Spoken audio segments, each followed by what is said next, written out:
కొంచెం చచ్చిపోండి మావయ్య గారు. చచ్చిపోనా? ఇప్పుడే చచ్చిపోండి. చచ్చిపోనన్నా. మీకు తెలియకుండానే మీ ప్రాణం పోయేలా చేస్తామండి.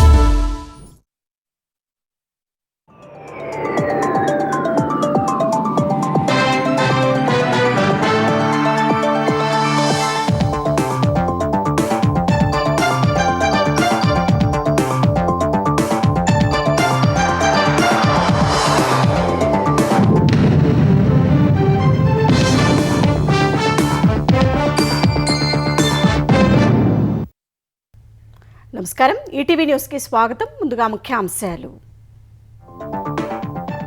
కళాశాలల యాజమాన్యాలతో తెలంగాణ సర్కారు చర్చలు సఫలం. తక్షణమే 600 కోట్ల విడుదలకు అంగీకారం. రేపటి నుంచి యథావిధిగా కాలేజీలు. జూబ్లీహిల్స్లో కాంగ్రెస్ విజయంపై రేవంత్ ధీమా. బ్యాడ్ బ్రదర్స్ కిషన్ రెడ్డి, కేటీఆర్ హైదరాబాద్ అభివృద్ధిని అడ్డుకుంటున్నారంటూ విమర్శలు. జూబ్లీహిల్స్ ఉప ఎన్నిక వేళ బీఆర్ఎస్ నాయకుల ఇళ్లలో ఎలక్షన్ స్క్వాడ్ సోదాలు. కాంగ్రెస్ కుట్రలో భాగమన్న గులాబీ నేతలు తోసిపుచ్చిన పొన్నం.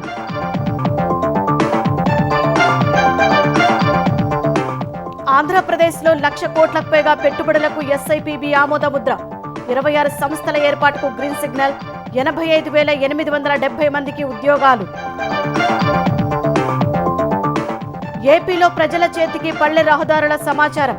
త్వరలో అందుబాటులోకి geo rural road management system వెల్లడించిన పవన్ కళ్యాణ్. భారత మహిళల క్రికెట్ జట్టు స్పిన్నర్ శ్రీచరణ్కి ఏపీ ప్రభుత్వ నజరాన. గ్రూప్ 1 ఉద్యోగం, 2.5 కోట్ల నగదు ఇవ్వనున్నట్టు సీఎం వెల్లడి. పోలవరం తొలి దశ 2027 డిసెంబర్ నాటికి పూర్తవుతుందన్న ఏపీ. ముంపుపై తెలంగాణ ఆందోళన. అధ్యయన కమిటీ వేస్తామని అథారిటీ సీఈఓ ప్రకటన. దేశంలో మొదలైన వందే మాతర గేయం స్మారకోత్సవాలు. కొన్ని చరణాలు తొలగించి కాంగ్రెస్ దేశ విభజనకు కారణమైందని మోదీ ఆక్షేపణ.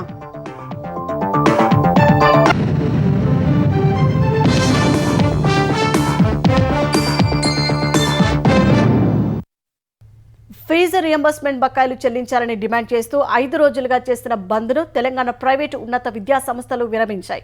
హైదరాబాద్లోని ప్రజాభవన్లో ఉప ముఖ్యమంత్రి భట్టి విక్రమార్కతో ఈ సాయంత్రం భేటీ అయిన ప్రైవేటు కాలేజీల యాజమాన్యాలు ఫీజు రియంబర్స్మెంట్పై చర్చలు జరిపాయి. ప్రైవేటు కాలేజీలకు బకాయి ఉన్న ఫీజుల్లో తక్షణమే 600 కోట్ల రూపాయల విడుదలకు భట్టి హామీ ఇచ్చారు. మరో 300 కోట్లు త్వరలో చెల్లిస్తామని చెప్పారు.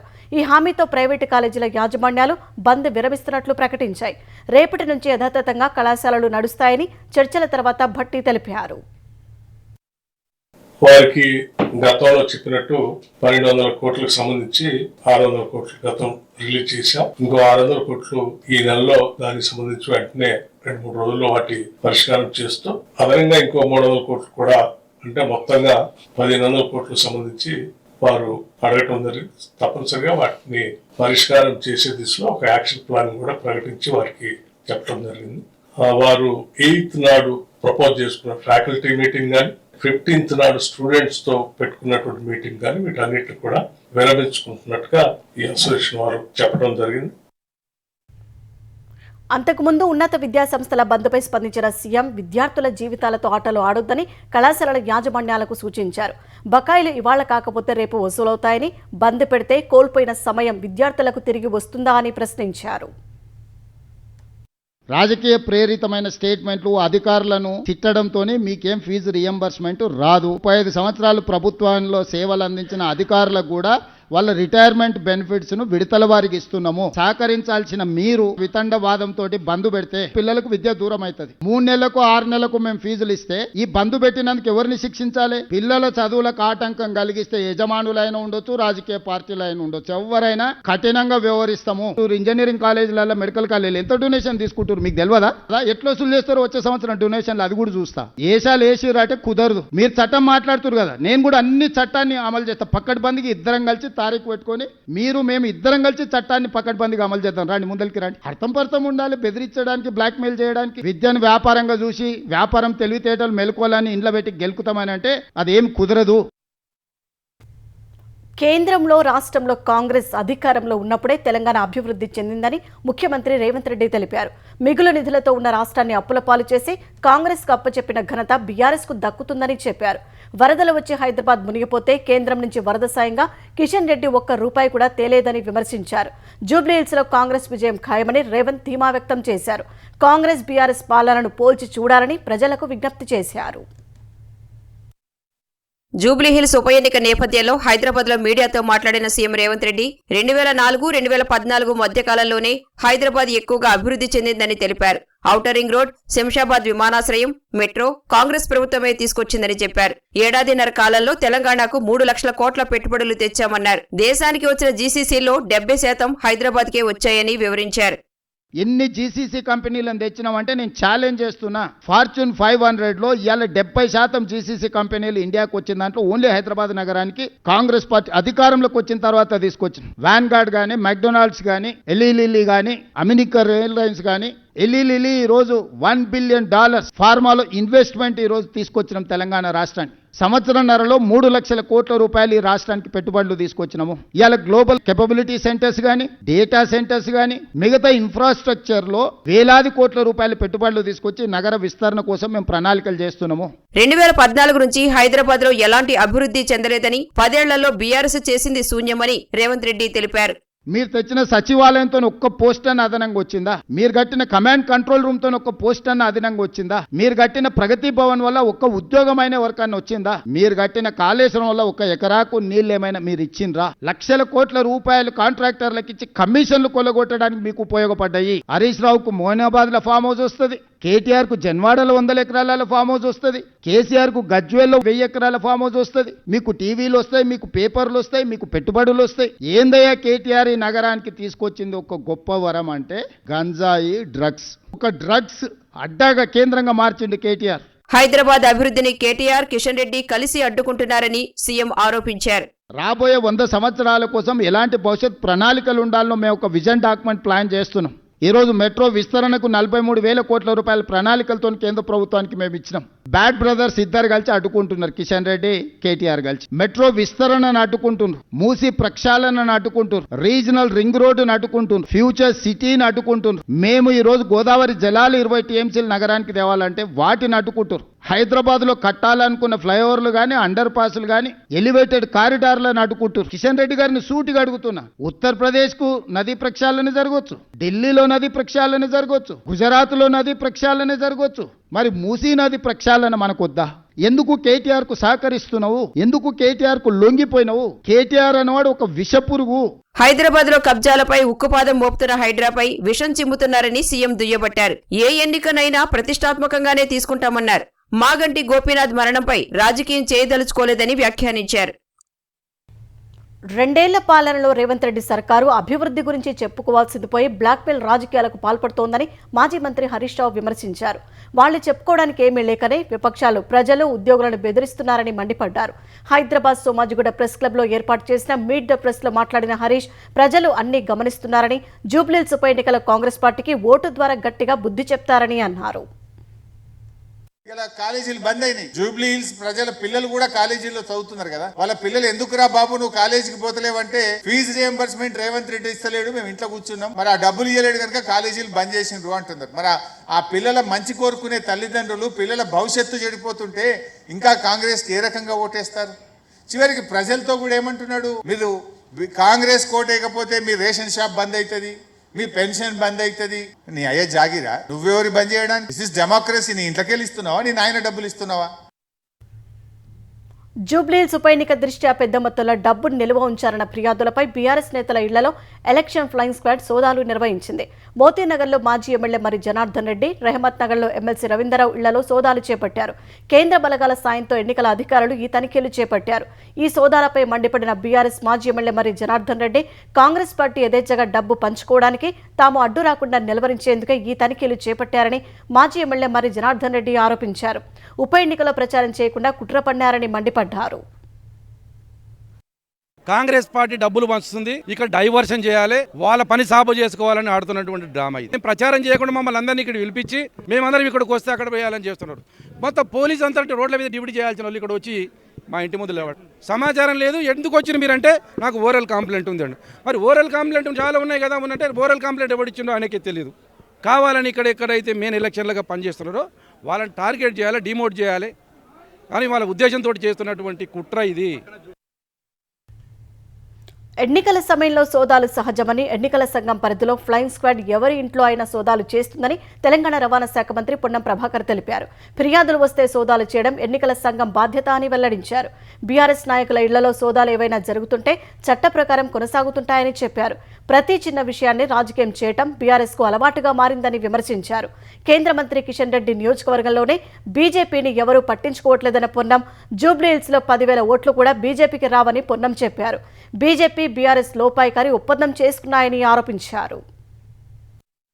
వేధింపులకు కానీ రాజకీయ పరమైనటువంటి కక్ష సాధింపులకు సంబంధించి మేము చాలా దూరంగా ఉన్నాం. మీరు తప్పు చేసి కూడా మమ్మల్ని ఏమన్నదాని అనుకుంటే ఉప ఎన్నికల్లో మొత్తం అధికార దుర్వినియోగం చేస్తాం, మా ఇష్టం వచ్చినట్టు మేము చేస్తాం అంటే ఇంకా అధికారంలో ఉన్నాం, ఎవరు ఎట్లా చెప్తే అట్లా తాబేదారుగా మారి జరుగుతుంది పని అని ఊహాజనితంగా ఇంకా ప్రభుత్వంలో ఉన్నామనుకొని అంత నియంతృత్వంగా మేము బతుకుతాం, మేము చెప్పిందే నడవాలనేటువంటి ఆలోచన ఉంటే ఎన్నికల కోడ్ లేని ఏరియాలో రైడ్ చేస్తుంటే ఏం సమాచారం మీరు చేసినో చట్టం ఏం జరుగుతుందో మాకు తెలియదు. మేము ఎవరు కూడా అటువంటి ఆలోచనతోటి ప్రభుత్వం లేదు లేదు లేదు అనే మాట చెప్తాను. తెలంగాణలో అధికార ప్రతిపక్ష పార్టీలు కలిసి పనిచేస్తున్నాయని కేంద్ర మంత్రి బండి సంజయ్ ఆరోపించారు. జూబ్లీహిల్స్ ఉప ఎన్నికల ప్రచారానికి కాంగ్రెస్, బీఆర్ఎస్ కు మాత్రమే అనుమతులు వస్తాయి తప్పితే బీజేపీకి ఇవ్వడం లేదని మండిపడ్డారు. స్వతంత్రంగా స్వేచ్ఛగా పనిచేయాల్సిన ఎన్నికల కమిషన్ బీజేపీ సభ ఎక్కడ పెట్టుకోవాలో చెబుతుందని ఆగ్రహం వ్యక్తం చేశారు. కాంగ్రెస్ అంటే ఇండియన్ మజ్లిస్ కాంగ్రెస్ అని విమర్శించారు.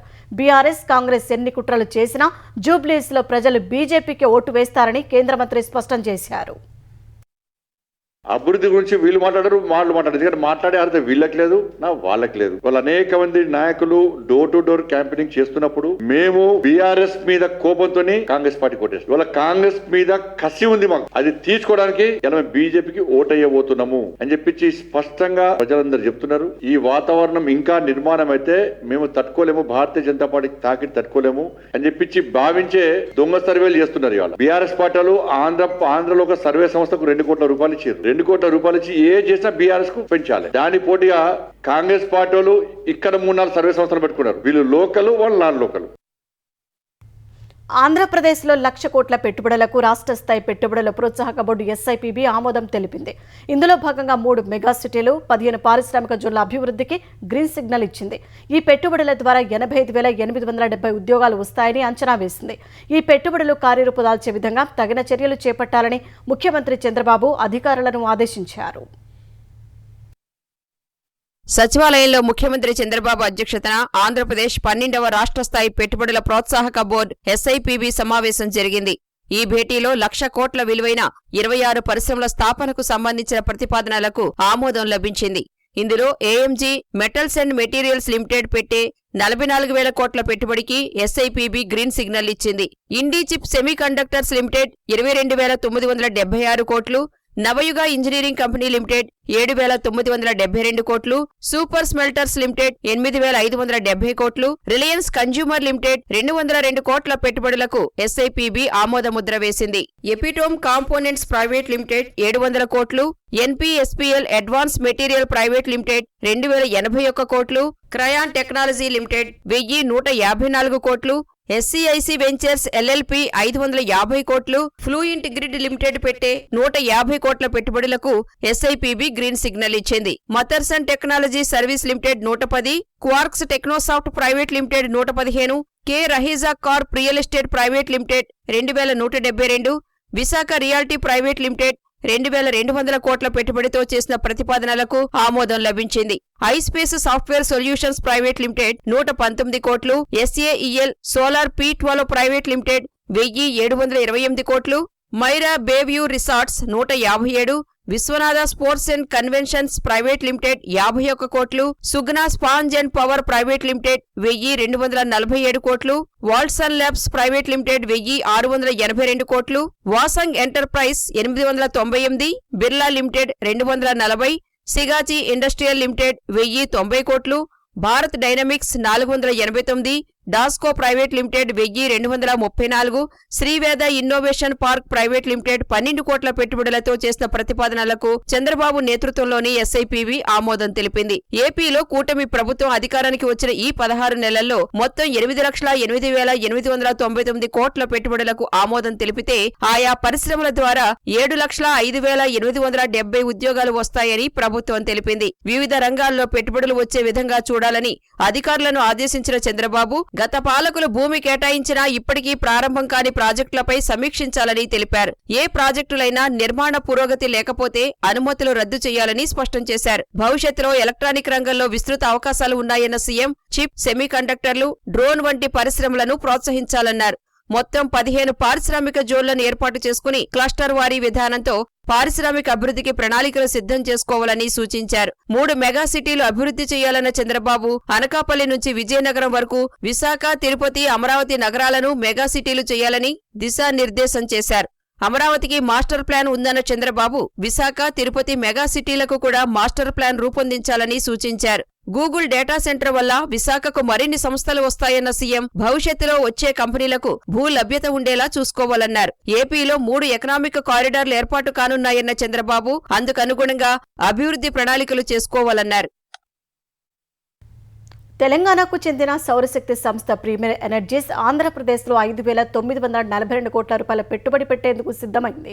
ఈ మేరకు ఏపీ ఐటీ ఎలక్ట్రానిక్స్ శాఖ మంత్రి నారా లోకేష్ సామాజిక మాధ్యమం ఎక్స్లో వెల్లడించారు.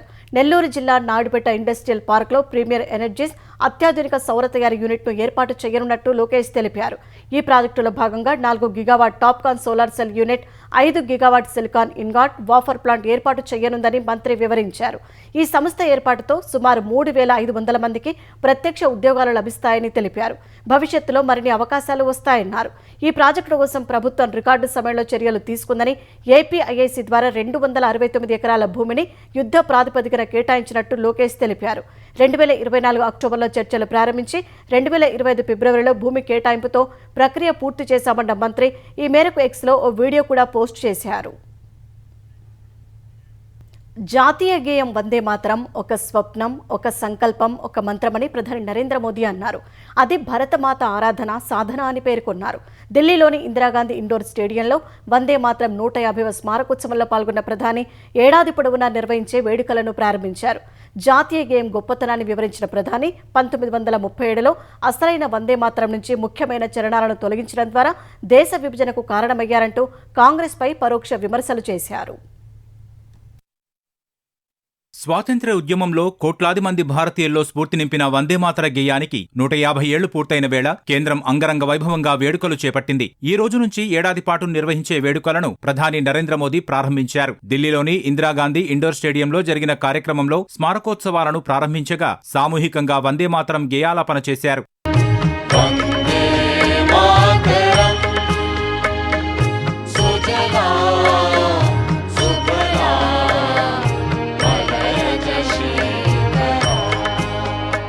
అనంతరం వందేమాతర గేయం స్మారక స్టాంపు, నాణ్యాన్ని ప్రధాని విడుదల చేశారు. జాతీయ గేయానికి 150 ఏళ్లు పూర్తయిన సందర్భంగా ప్రత్యేక వెబ్ పోర్టల్ను మోదీ ప్రారంభించారు. తర్వాత మాట్లాడిన ప్రధాని వందేమాతరం 150 ఏళ్ల స్మారకోత్సవాలు దేశ ప్రజలకు ప్రేరణనిస్తాయని చెప్పారు. జాతీయ గేయం గొప్పతనాన్ని వివరించిన ప్రధాని వందేమాతరం నేటి తరానికి ఘన చరిత్రను గుర్తు చేస్తుందన్నారు. ఈ సామూహిక గేయాలాపన అద్భుత అనుభవమని, ఒకే లయ, స్వరం, భావంతో గేయాలాపన హృదయాన్ని స్పందింపజేస్తుందని ప్రధాని అన్నారు. వందేమాతరం శబ్దం భవిష్యత్తుకు కొత్త భరోసాను ఇస్తుందన్నారు.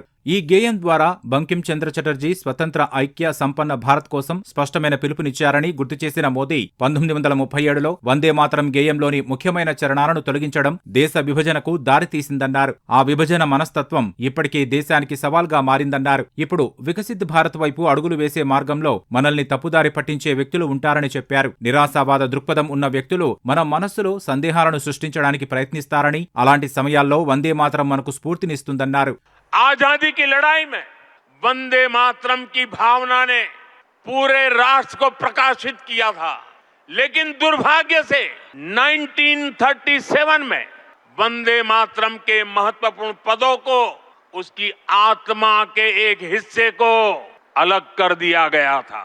वंदे मातरम को तोड़ दिया गया था, उसके टुकड़े किए गए थे। वंदे मातरम के इस विभाजन ने देश के विभाजन के बीज भी बो दिए थे।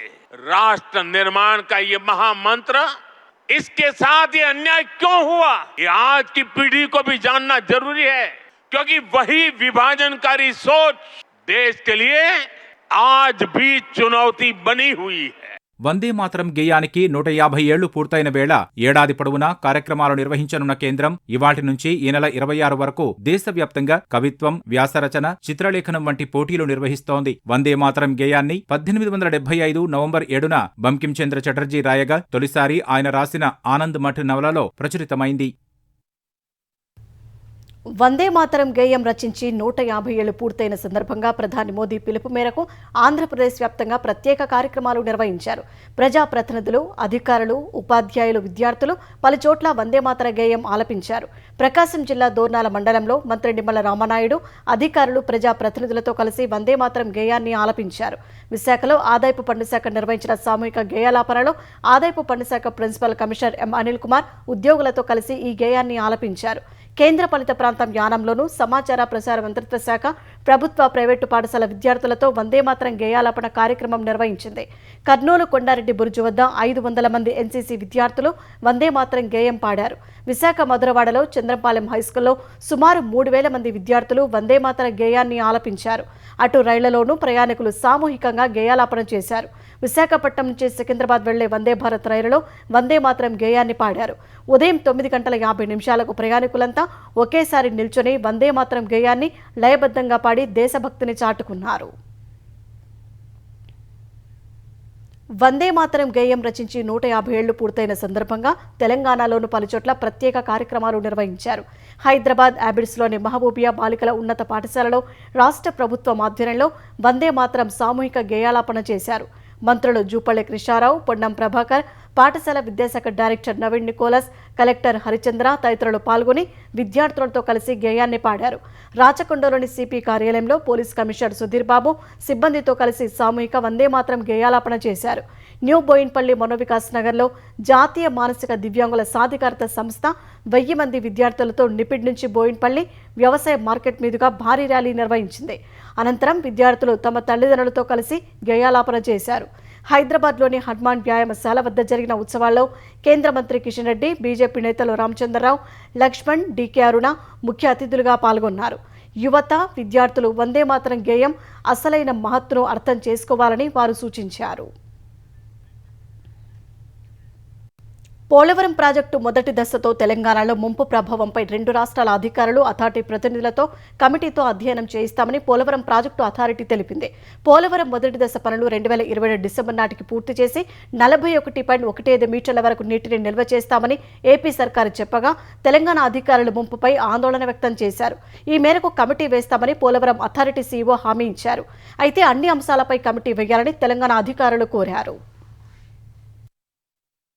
పోలవరం ప్రాజెక్టు అథారిటీ ఇవాళ హైదరాబాద్ లో సమావేశమై పలు అంశాలపై చర్చలు జరిపింది. పీపీఏ సీఈఓ అతుల్ జైన్ అధ్యక్షతన జరిగిన ఈ భేటీకి కేంద్ర జలశక్తి శాఖ, ఏపీ, తెలంగాణ ఉన్నతాధికారులు, ఇంజనీర్లు హాజరయ్యారు. ఈ భేటీలో పోలవరం పనుల పురోగతి, భూసేకరణ, సహాయ పునరావాస చర్యలపై చర్చించారు. నిధుల కేటాయింపు, వ్యయం, కార్యాలయ నిర్వహణ తదితర అంశాలు ప్రస్తావనకు వచ్చాయి. పోలవరం ప్రాజెక్టు అథారిటీ ఆఫీసును ఏపీకి తరలించడంపై చర్చించినట్టు తెలిసింది. పోలవరం మొదటి దశను 2027 డిసెంబర్ వరకు పూర్తి చేస్తామని ఏపీ అధికారులు చెప్పగా పోలవరంలో నీరు నిల్వ చేస్తే తమ రాష్ట్రంలో ముంపు, కిన్నెరసాని, ముర్రేడు వాగు సహా స్థానిక వాగుల్లో డ్రైనేజీ తీవ్రత, దుమ్ముగూడెం దిగువన చేరే ఇతర వాగులపై డ్రైనేజీ ప్రభావం పెరిగి ముంపు తీవ్రత పెరుగుతుందని తెలంగాణ అధికారులు తెలిపారు. కేంద్ర జలసంఘం సాయంతో సంయుక్త సర్వే చేయిస్తామని గతంలో ఇచ్చిన హామీ మేరకు ఎలాంటి పని జరగలేదని వివరించారు. అయితే మొదటి దశలో 41.15 మీటర్ల వరకే నీటిని నిల్వ చేస్తున్నందున ముంపు ప్రభావం ఉండబోదని ఆంధ్రప్రదేశ్ పోలవరం ప్రాజెక్టు అథారిటీ అధికారులు తెలిపారు. ఇందుకు స్పందించిన తెలంగాణ అధికారులు మొదటి దశలో కూడా వాగులకు సంబంధించిన డ్రైనేజీ తీవ్రతపై అధ్యయనం జరగాలని కోరారు. ముంపు విషయంలో అన్ని జాగ్రత్తలు తీసుకుంటామని, ఎలాంటి ఇబ్బంది లేకుండా చర్యలు చేపడతామని పీపీఏ అధికారులు తెలిపారు. మొదటి దశలో తెలంగాణలో ముంపు ప్రభావంపై పీపీఏ సహా 2 రాష్ట్రాల అధికారులతో కమిటీ వేస్తామని పీపీఏ సీఈఓ అతుల్ జైన్ తెలిపారు. అన్ని అంశాలపై కమిటీ వేయాలని తెలంగాణ అధికారులు కోరారు. ఇదే సమయంలో పోలవరం బనకచెర్ల లింక్ అంశాన్ని ప్రస్తావించిన తెలంగాణ అధికారులు విభజన చట్టానికి, ట్రైబ్యునల్ అవార్డుకు విరుద్ధంగా చేపడుతున్న ఈ ప్రాజెక్టు విషయంలో ఏపీ ముందుకెళ్లకుండా జరగకుండా చూడాలని కోరారు. తమది కేవలం పనుల్ని పర్యవేక్షించే వ్యవస్థ మాత్రమేనని, అనుమతులు, నిలుపుదల లాంటి అంశాలను కేంద్ర జలశక్తి శాఖ, కేంద్ర జలసంఘం, గోదావరి నదీ యాజమాన్య బోర్డు దృష్టికి తీసుకువెళ్లాలని పీపీఏ సూచించింది. ప్రజల చేతిలో పల్లె రహదారుల సమాచారం ఉండే విధంగా geo rural road management system త్వరలో అందుబాటులోకి రానుందని AP deputy CM Pawan Kalyan తెలిపారు. పైలట్ ప్రాజెక్టుగా అడవి తల్లి బాటకు అనుసంధానం ప్రారంభించామని వెల్లడించారు. పంచాయతీరాజ్, గ్రామీణాభివృద్ధి, గ్రామీణ నీటిపారుదల శాఖ అధికారులతో పవన్ సమీక్ష నిర్వహించారు. శాసకీయ నిధులతో 2వ విడత పల్లె పండుగ నిర్వహించాలని ఆదేశించారు. క్షేత్రస్థాయి పర్యటనలతో జల్ జీవన్ మిషన్ స్వామిత్వ పనుల పరిశీలన చేయాలన్నారు. స్వచ్ఛ జలం పంపిణీ, గుంతలు లేని రోడ్ల నిర్మాణానికి ప్రథమ ప్రాధాన్యమివ్వాలని పవన్ స్పష్టం చేశారు. భారత మహిళల క్రికెట్ జట్టు ప్రపంచ కప్ గెలవడంలో కీలక పాత్ర పోషించిన స్పిన్నర్ తెలుగమ్మాయి శ్రీచరణికి సొంత రాష్ట్రం ఏపీలో అపూర్వ స్వాగతం లభించింది. ఈ ఉదయం గన్నవరం విమానాశ్రయానికి చేరుకున్న శ్రీచరణికి ఆంధ్ర క్రికెట్ అసోసియేషన్ అధ్యక్షుడు కేశినేని చిన్ని, కార్యదర్శి సానా సతీష్, మంత్రులు వంగలపూడి అనిత, సవిత, సంధ్యారాణి, షాప్ చైర్మన్ అనిమిని రవినాయుడు ఘన స్వాగతం పలికారు. గన్నవరం ఎయిర్పోర్టు నుంచి మాజీ క్రికెటర్ మిథాలీరాజ్తో కలిసి శ్రీచరణి ఉండవల్లిలోని క్యాంప్ ఆఫీసుకు వెళ్లి ముఖ్యమంత్రి చంద్రబాబును కలిశారు. అక్కడ వారికి స్వాగతం పలికిన ఏపీ ఐటీ శాఖ మంత్రి నారా లోకేష్ సీఎం వద్దకు తీసుకెళ్లారు. ఈ సందర్భంగా ప్రపంచ కప్ గెలవడం ద్వారా భారత మహిళల క్రికెట్ జట్టు భారతదేశ మహిళల సత్తాను ప్రపంచానికి చాటిందని చంద్రబాబు చెప్పారు. అనంతరం మంగళగిరి స్టేడియంలో మీడియాతో మాట్లాడిన శ్రీచరణి గ్రూప్ 1 ఉద్యోగం, 2.5 కోట్ల డబ్బు, కడపలో ఇంటి స్థలం ఇస్తామని చంద్రబాబు చెప్పినట్టు వెల్లడించారు. అందరి అభిమానాన్ని చూస్తుంటే సంతోషంగా ఉందన్న శ్రీచరణి భవిష్యత్తులో మరిన్ని లక్ష్యాలు అందుకునేందుకు కష్టపడతారని తెలిపారు.